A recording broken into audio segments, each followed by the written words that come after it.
My name is Dave Zaboski.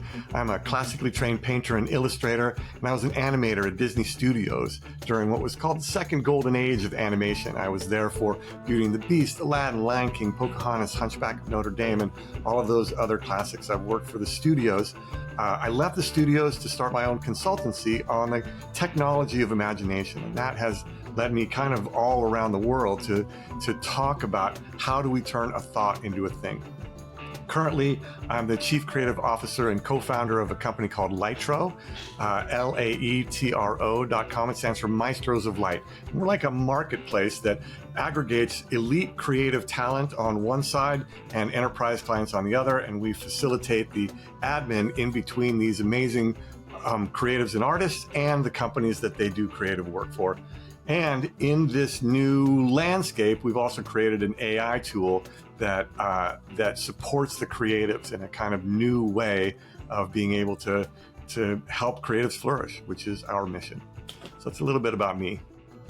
Welcome to Scratch, Claw, Push, a podcast about artists clawing out a place for themselves in the world. I'm Billy Joe Cones. And I'm Brendan Duke. Let's go.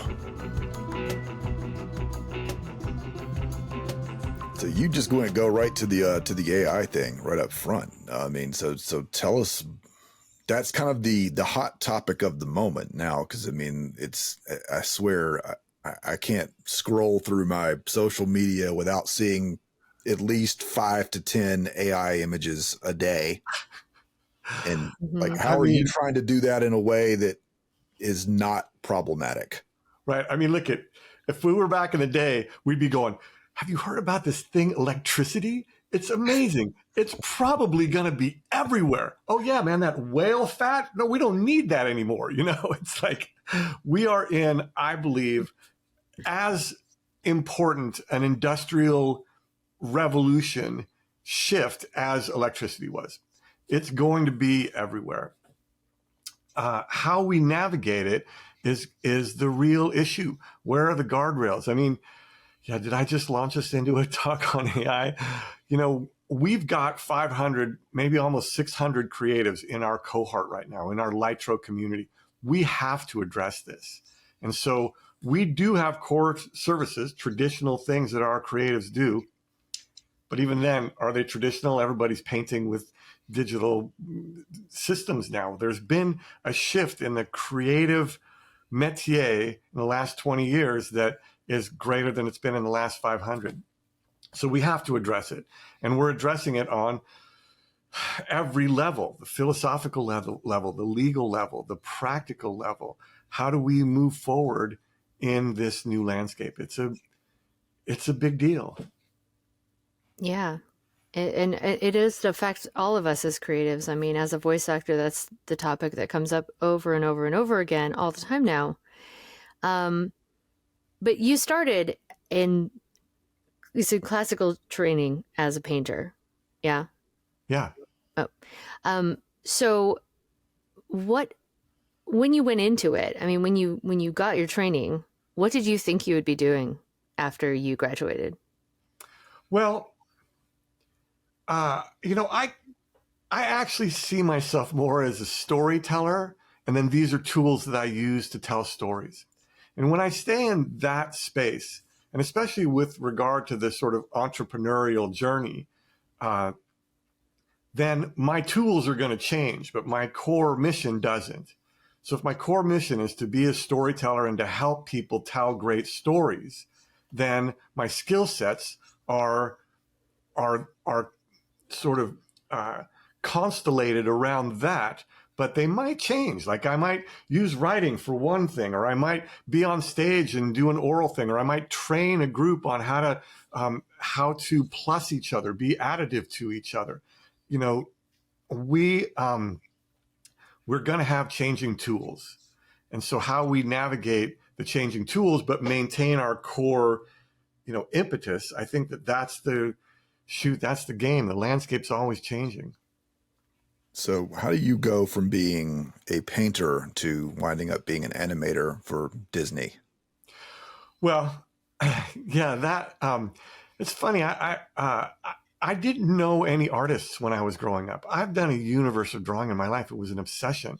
I I finally my family was like, hey, you should take a drawing class when I was in high school. You know, you draw all the time. You should take a class.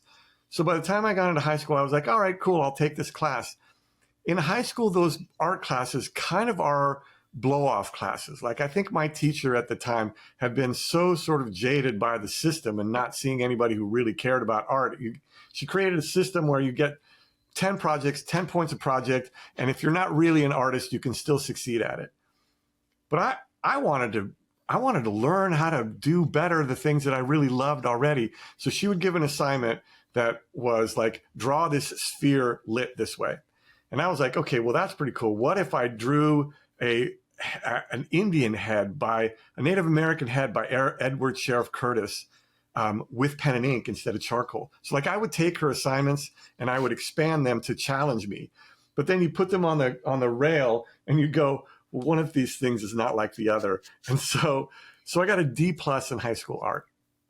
And you know, I come from this big Jewish family in Los Angeles that's like, hey, when you graduate from college, you can do anything you want in your life. What kind of doctor or lawyer is that going to be? You know? And so after high school, I didn't take any more art classes. I kind of kept it to myself because I felt like I didn't want to be judged by it in a way that I just didn't really understand. So I went to college. I got a couple of degrees. I did a lot of drawings and paintings for friends for their birthdays because you can't get a D+ on a birthday present. And when I graduated from college, I worked in a law firm for a year. Great, big, huge law firm. And I kind of hated every second of it. And I realized in that moment that I wanted to be in the fulcrum place of my life, meaning that I wanted to be in that place where the pencil met the paper, where I was affecting the present with whatever marks I could make. And so that I collected all those images. I took them to Art Center College of Design here in Los Angeles, which is one of the top art schools in the world. And I said, hey, what do I need to know to get into an art school? And I got a note 3 weeks later accepting me. And I never looked back. I felt like I wanted to shift my little Honda into 6th and 7th gear. I was so excited to be there. And Disney had an internship that they were offering. So every year they would collect a bunch of portfolios from the top art schools in the world, and they would invite 10 to 15 young artists to come into the studio and do an internship. It was kind of like a Project Runway type of internship, right? And the third year that I applied, I actually got the internship. And when I landed at Disney, I was so amazed by the level of talent and the commitment to artistry. It was like a master's factory. You know, we studied not just the principles of animation, but the principles of the animator. Like, not just how to make things, but how to make the maker.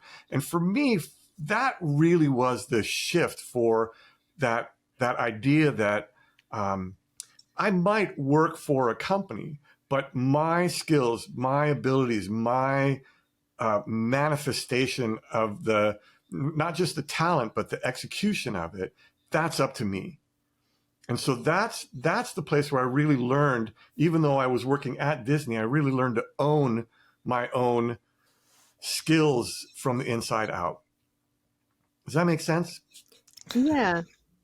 Yeah. But I also think, like, you know, for you, it had to be very different than a lot of artists who, I think there's that, even if your family wanted you to be a doctor or a lawyer instead, there's a prestige that comes with that type of job, right?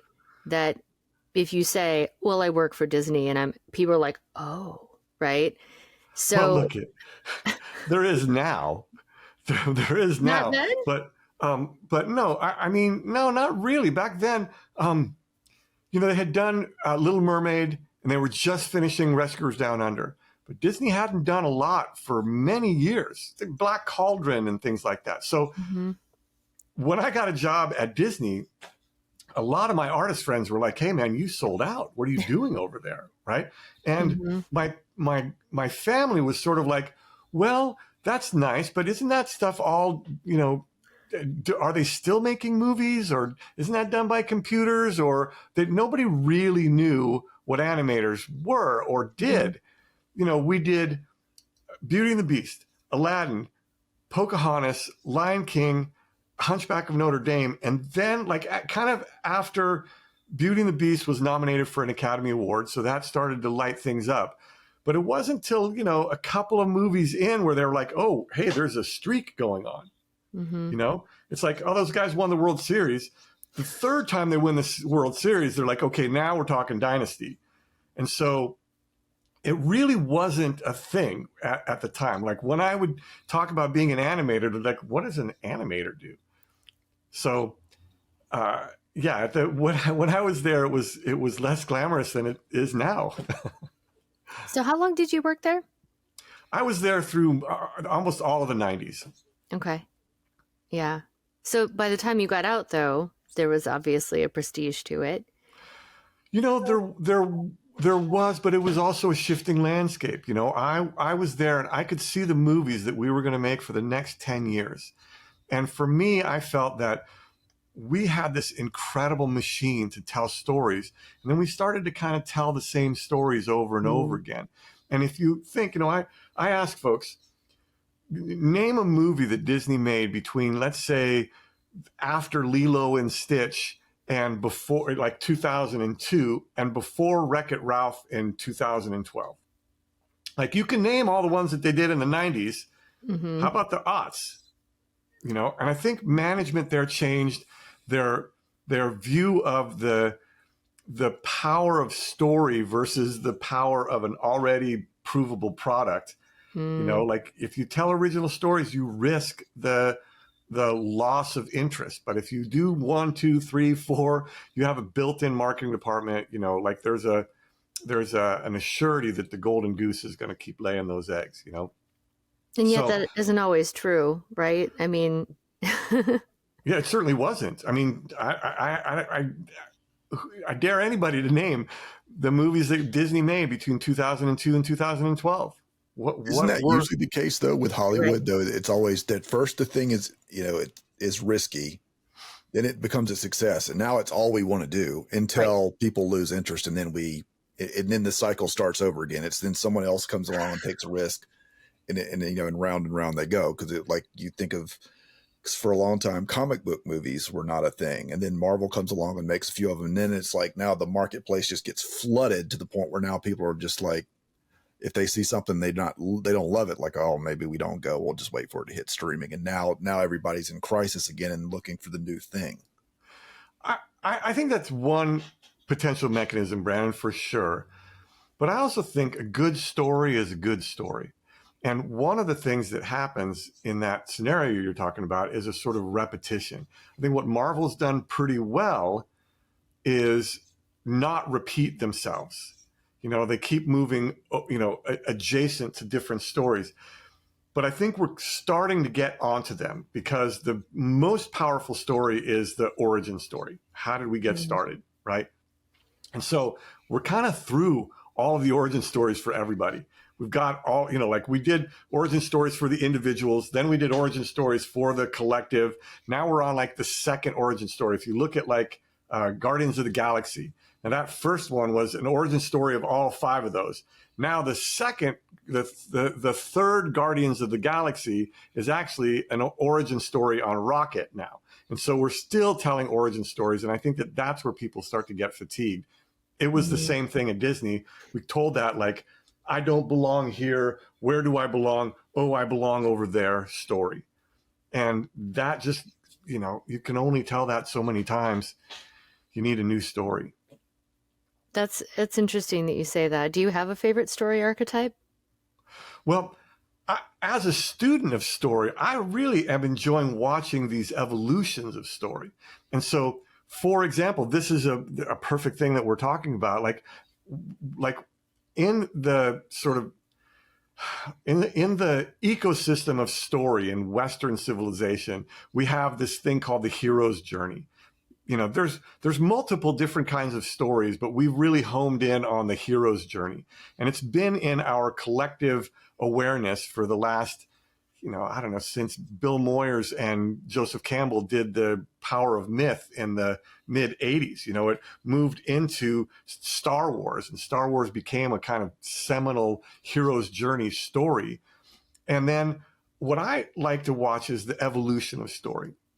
So we have the hero's journey, but then what happens when the hero gets back? The hero's journey is the classic, like, I have a calling. I move out into the calling despite my hesitation against it.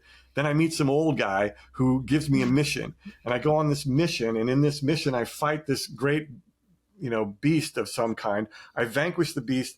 I get this elixir or some power from the beast. And then I go back to my home and my garden, and I'm cool.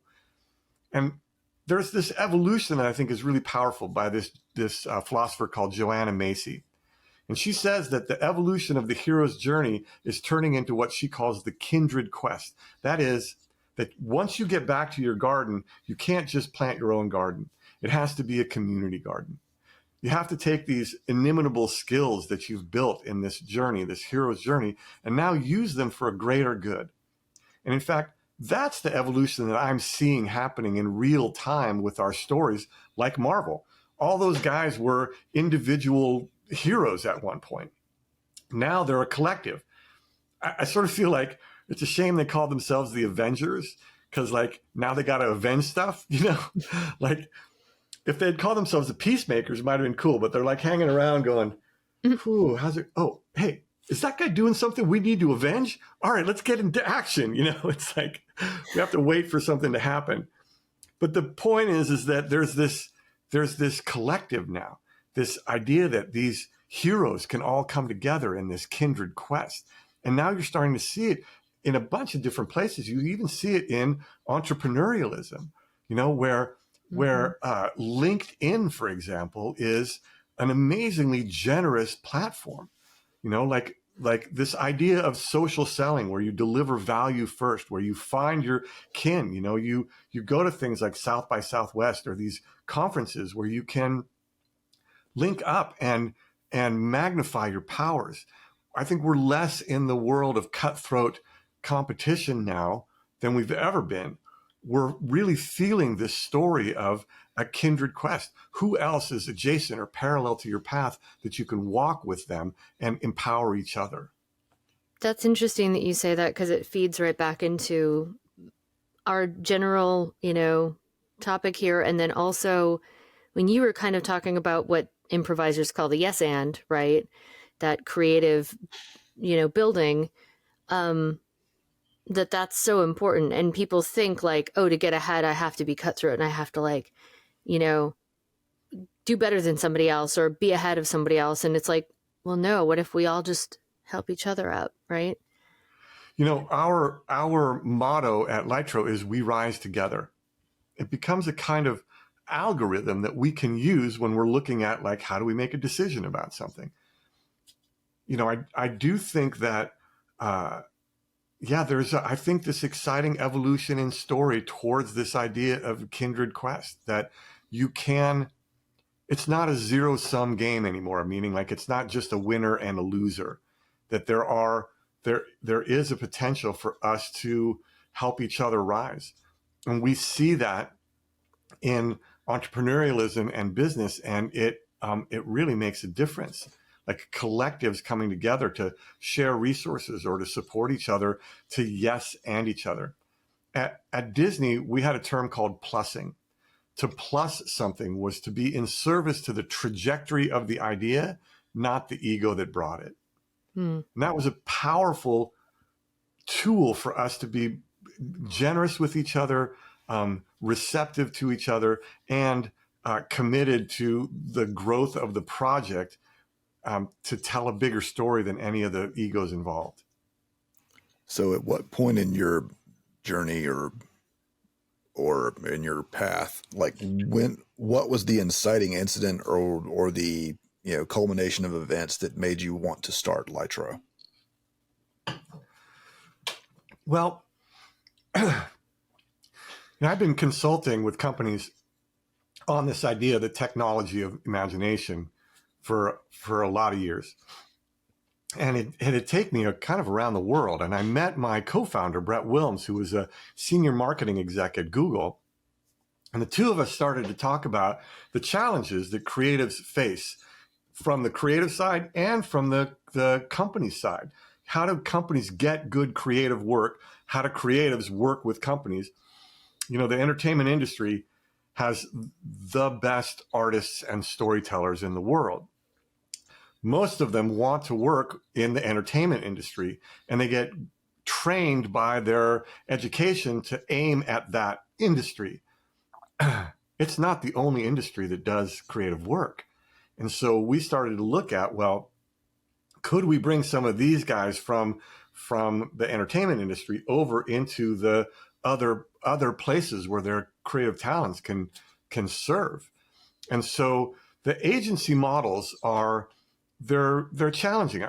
The ecosystem for getting creative work in businesses is kind of like this. Companies will either find a freelancer and hope for the best and do it themselves. So it's a do-it-yourself model, or they'll get an agency and the agency will do it for them. So it's a do-it-for-you model.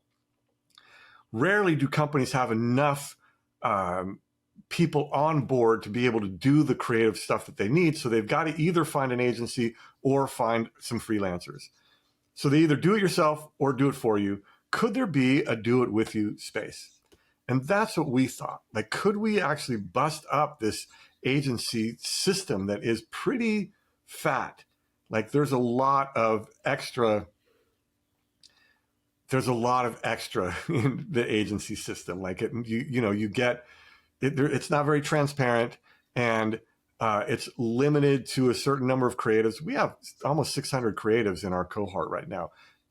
We can take our pick from any of them. We made almost $2 million for creatives in last year, in our second year in business. So we believe that there's some viability to this model where we come in and we do it with you. We add a creative team to your company for however long you need it. And then when you don't need it anymore, it goes poof. If you need to come back, if you need to switch out artists, we felt that system could be viable, and it certainly has proven to be the case.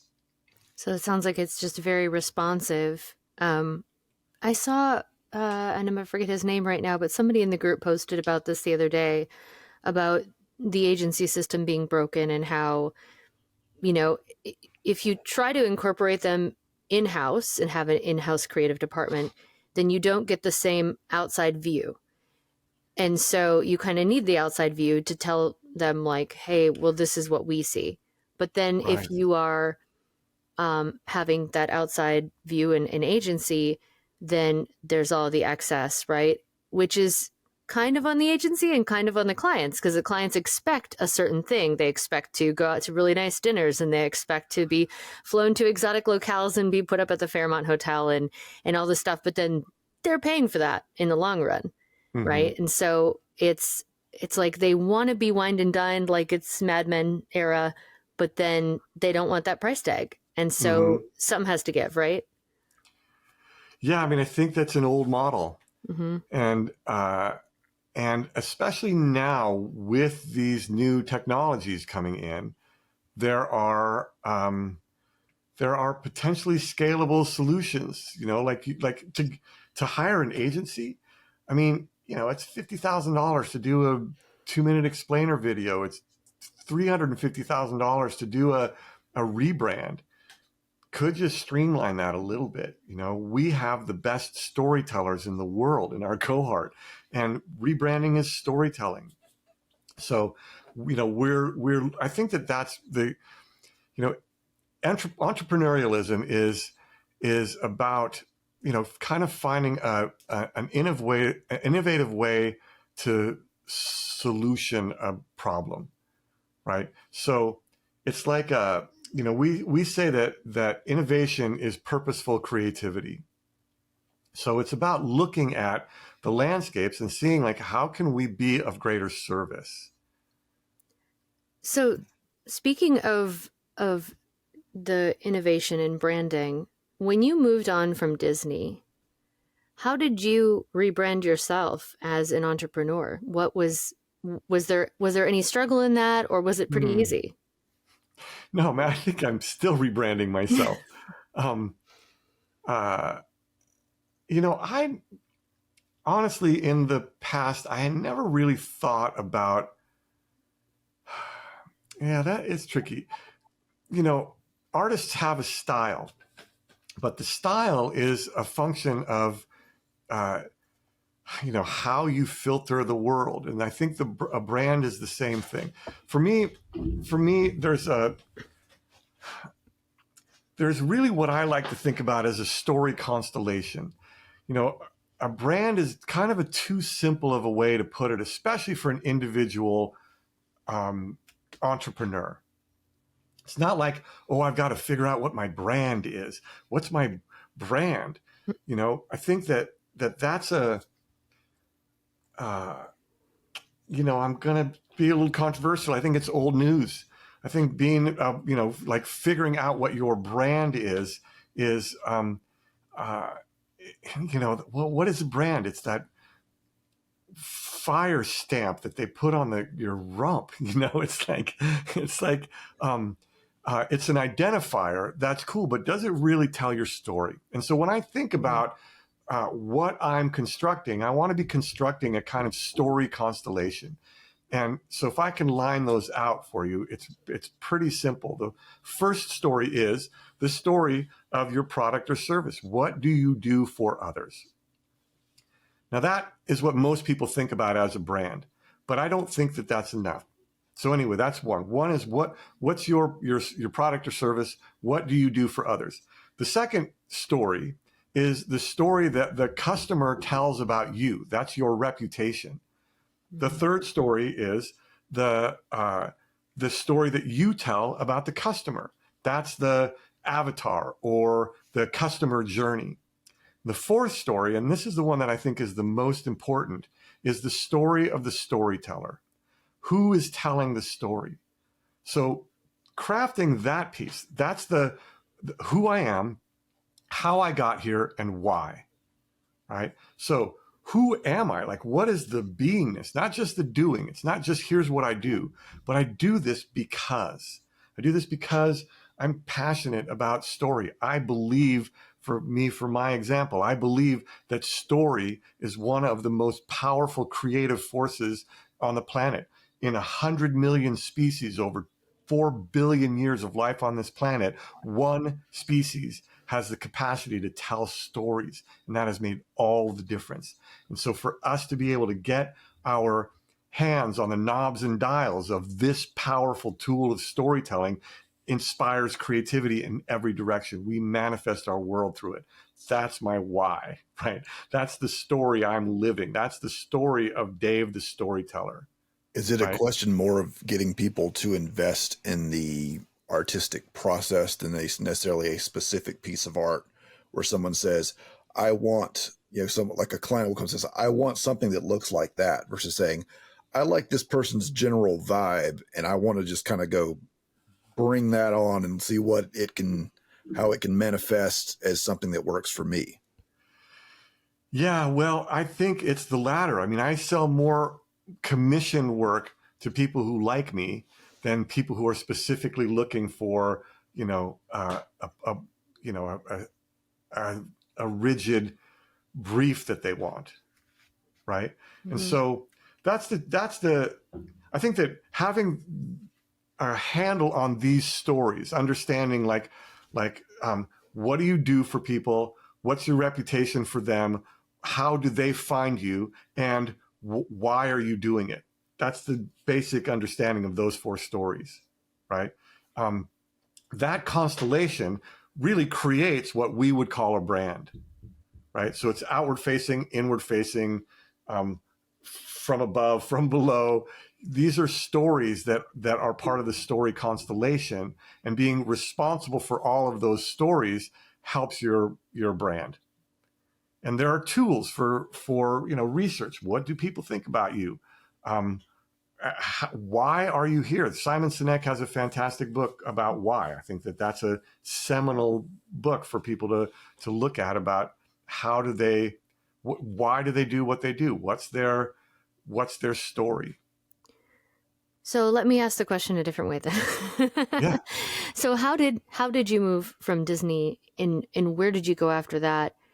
And what was that experience like for you as, moving into the entrepreneurial space? Like, I'm really trying to get at, like, was it a struggle? Was it something that you were like, I don't know where I'm going to, but I'm taking a leap of faith? Yeah, it's a leap of faith. You have to figure out how to believe. And so belief is one of the 5 universal laws of creativity, and belief is powered by a story. So yeah, when I left Disney, I left Disney when they were cranking. I left Disney when they were on fire, but I could see the next 10 years of stories and see that I didn't fit in those stories. That I had lived in Paris for a year working for Disney, and I think it kind of spoiled me as an artist. Like, I wanted to paint and draw and sculpt and create and teach these things. I could see the formation of tools and rules and practices that I had learned at Disney that were too good to hoard. And so I started this consultancy, and yeah, it was challenging. I mean, I left a great paying job at Walt Disney Feature Animation, and I moved to Santa Barbara, and I started my own small company. I did paintings and commissions and freelance and consulting and just about everything. But I dipped back into animation to work at Sony and Warner Brothers on a few films. Entrepreneurialism is hard, and you have to have structures to believe in yourself. And those come from inside out, and a small team of trusted folks that you can rely on for good advice and support. Was there ever I'm sorry, go ahead. No, I think we were going to say the same thing. I think we're thinking the same thing. Was there ever a moment where you kind of hit, I don't know, for lack of a better term, you hit a wall or something where it's your motivation or just the work, and you think, well, man, I'm not sure if I can keep going with this, or maybe you start to question whether or not you did the right thing. And then how when you get to that moment, how do you get past it? Right. Well, man, I wish I could say that goes away, but it doesn't. Even in this startup we've been in for 3 years, you think you have something, and then AI shows up, and now you have to change everything and reset your sales, and is this going to work? And, there's risks to it. This thing that we're building, I mean, shoot, could Microsoft build it in 4 days? The thing that's taken us 6 months, maybe, I don't know. How do you get over it? I think one of the key attributes to successful creatives and entrepreneurs, I think, is grit and persistence. Persistence is the ability to be okay with what is and to continue to create despite the obstacles. You're going to have obstacles. There's no, there's no like, oh, I've made it. It's like, I'm 60. I turned 60 this year, and I feel like I'm flapping as hard as I ever have been. The thing that makes it worthwhile is knowing that I am of service to people who merit it. And so that's what gets me through it. We made $2 million, as I said, for creatives last year. We're going to make more for them this year. And this thing that we're building is hard. Look at, do you see behind me? This is what I do well. I'm not an exec. The grids are hard for me. All of the OKRs and KPIs and all of the official things around business, that's really challenging for me. But what I do know is that the thing that I am in service to is a community of creatives who I love, and it's worth these challenges that I'm facing to be able to support them. You seem like somebody who, for a long time, has really kind of had your eye, on the future, or like looking to that next thing. Is that part of what keeps you in it? Does that energize you, or is it more just a question of just like looking ahead and figuring out how to navigate those storms in a way to like stay in the game and to continue to be of service? Yeah, it's a little bit of both. You have to be present to your life. Like, um, I'm going to say a couple of things here. One is, uh, I'm playing hard for the future, but I'm not playing a someday game. So the someday game is, man, if we just sacrifice everything right now, we'll have riches galore, and someday I'll have a thing that's, a, a, a, a plane, a car, a house, higher wrought iron fences, whatever it is that you think you're going to have someday. I don't want to play that game. That I am playing a game for greater love, greater skills, greater abilities, greater connections in a future that I'm building brick by brick today. So I want to have this life today that I love and enjoy. And I know that I'm playing for something also that it continues to expand. And here's I think the core to that is telling a big story. I know I keep coming back to story, but that's the thing that is the scaffold to all of this. At Disney, we told a story that was bigger than anybody. And because of that, all of the egos were tamped down. There was the best artists in the world were working at Disney, but we were all working together on a project that was a bigger story than us. And so what can you create as an entrepreneur that's a great big story, a story that's big enough for you to be able to carry your part, have other people carry their part in the same story, and be able to live in today and know that you're building something in the future. That story takes craft, as much craft as the skills and abilities you have for the thing that you're working on. That's why sometimes you need help to build that story. But I think that's what keeps everything together and keeps me positive. This thing I'm up to is hard. We have to make moves where, you've got to, give away some of your equity to be able to get some funds, to be able to survive longer. And if you can survive longer, then maybe you can make some revenue. Where do you find the revenue? Do you have to go out and get it? Does that cost money to go out and get it? How much can you spend to get the revenue that you need? There's like all of these complications. It's intense. So when all of this is happening, you're talking about creating these bigger stories. And I identify here so much of this. Like I'm like, my eyes were welling up just listening to you, because I think that is important. And I think the people that we're talking to, the people that, our ideal listener is me 15 years ago, right? It's me when I was like, I don't know how to even put together one theater show and make it happen and get everybody on board. So what would you say to someone out there who wants to tell a bigger story, but just doesn't even know where to start or is too afraid to start? Right. Well, here's what I would say. Do you know that feeling that you get when you think you're not quite ready? That's exactly what ready feels like. And so, start somewhere.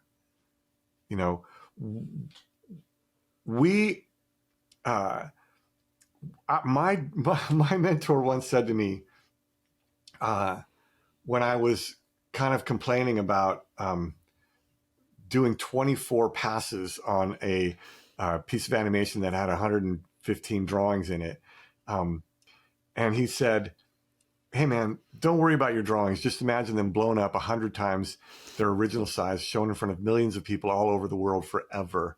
And you'd be like, oh my God, how am I going to live with that kind of pressure? So how you do live with that kind of pressure is you start small.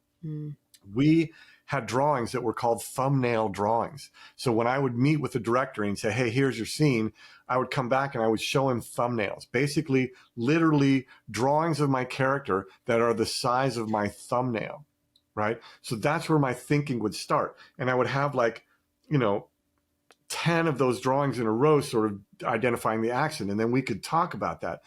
And then I would take those thumbnails and I'd blow them up a little bit, add a little bit of detail to them.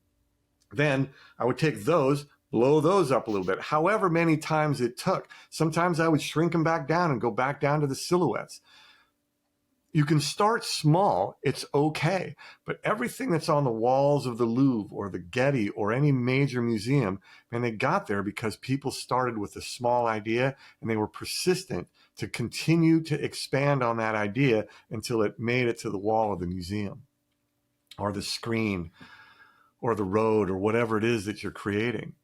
You know, you can start small and be persistent. Oh, I was going to say, you mentioned your mentor. How did you encounter your mentor, or how did you end up working with them? Was it through Disney? Yeah, you know, at Disney, you were basically assigned. I was an apprentice.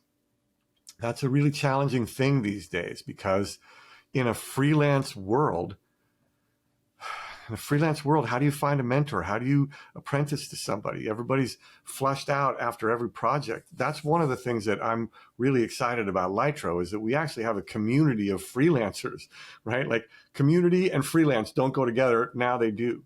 You know, studios they hire artists and creatives for run of show.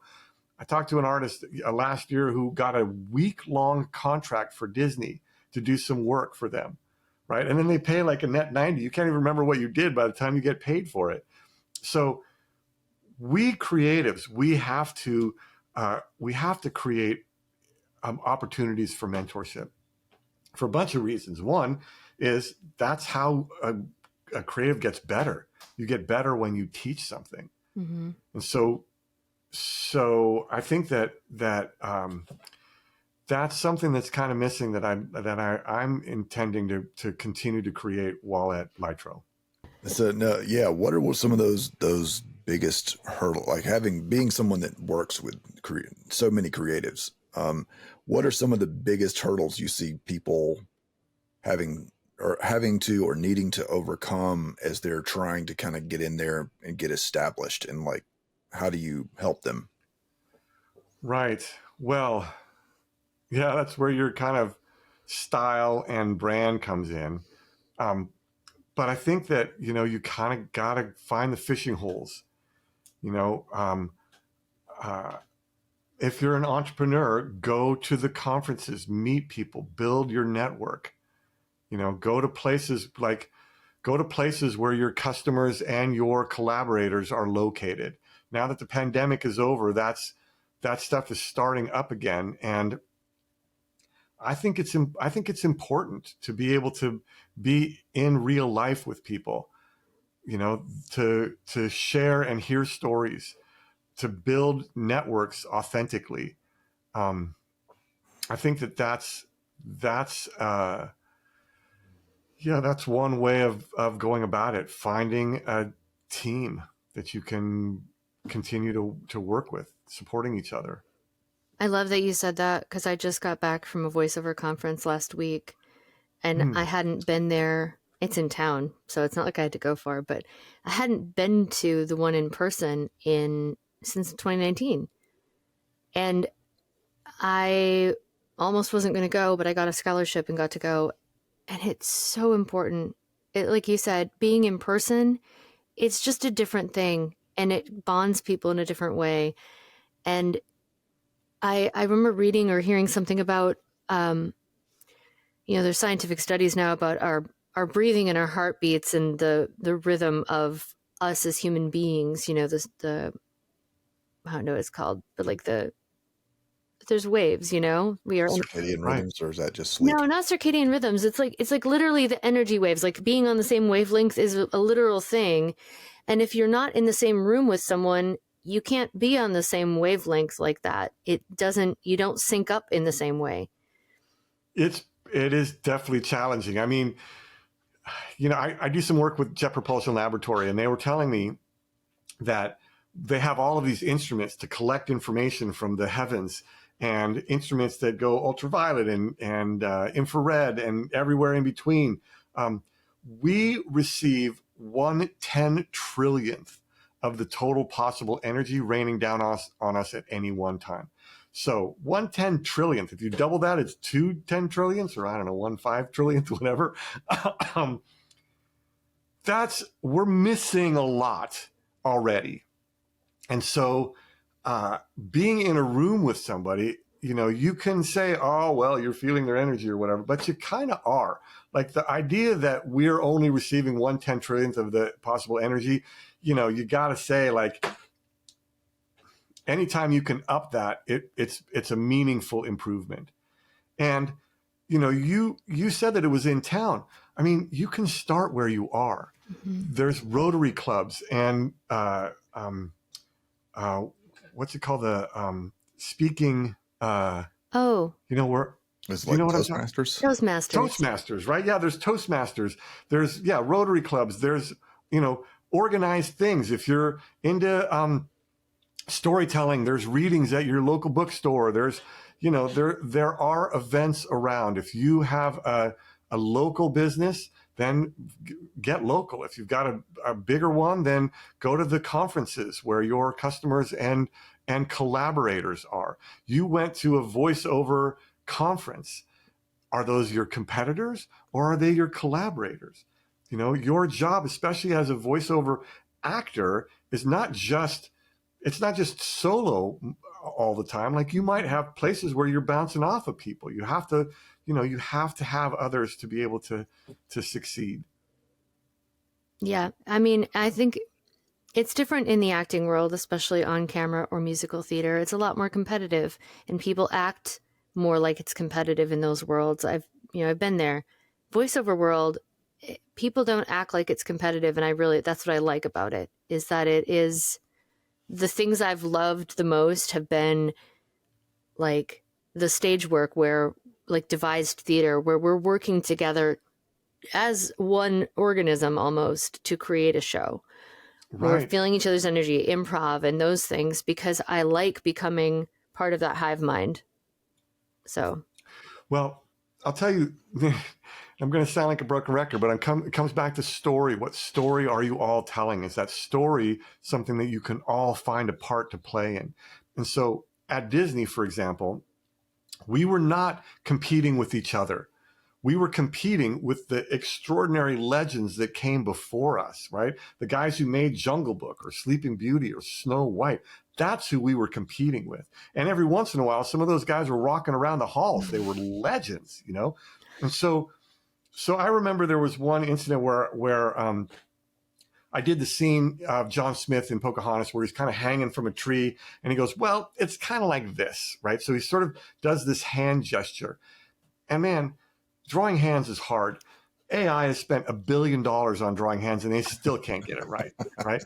So one of the amazing animators at Disney, Ken Duncan, comes up to me and he goes, hey, do you mind if I show you what one of the 9 old men, the guys who invented animation, showed me about drawing hands? And I was like, oh, are you kidding? Oh my God, yes, right? So we had a culture of plussing there. And in 5 minutes, he showed me how to draw a hand, how to really think about the structure of a hand in 3 dimensions, how to move it like that. And it changed my life in 5 minutes. It was an act of generosity that was common at the time there. Like, people, one of the things that we really got was the fastest way to get great was to generously collaborate. And I just rhymed that. The fastest way to get great at something is to learn how to generously collaborate, to learn how to play nice, to share and be shared with, to help each other rise. And so, I think that entrepreneurialism has an opportunity for something like that, like to give value, because it's the right thing to do. Yeah, man. So if people want to, get in touch with you or find you out there, hit you up, ask you questions, whatever, where do they find you online? Yeah, they can find me on LinkedIn, Dave Zaboski on LinkedIn, and they can shoot me a note at dave@laetro.com, LAETRO.com. I think I mentioned that stands for Maestros of Light, because we're all painting with pixels these days. We're all like making marks with actual light. It's crazy. Hey, it's a hell of a time to be alive. Yeah. And I think because of that, I think one of the things that we're learning is that we are interdependent, that we are connected to each other, that we might have sovereignty, but all of our borders lean up on other borders. And so the more that we can connect and collaborate with each other, I think the better the world's going to be. That will be all for this episode. To keep up with the show, follow us on social media at ScratchClawPush. If social media isn't your thing, you can contact us at scratchclawpush@gmail.com. To learn more about the show, visit scratchclawpush.com. This podcast has been a Carcutta Media production. This recording, or any portion thereof, may not be reproduced or used in any manner whatsoever without the express written permission of the publisher, except for the use of brief quotations in a review. Copyright 2024 by Carcutta Media LLC, all rights reserved.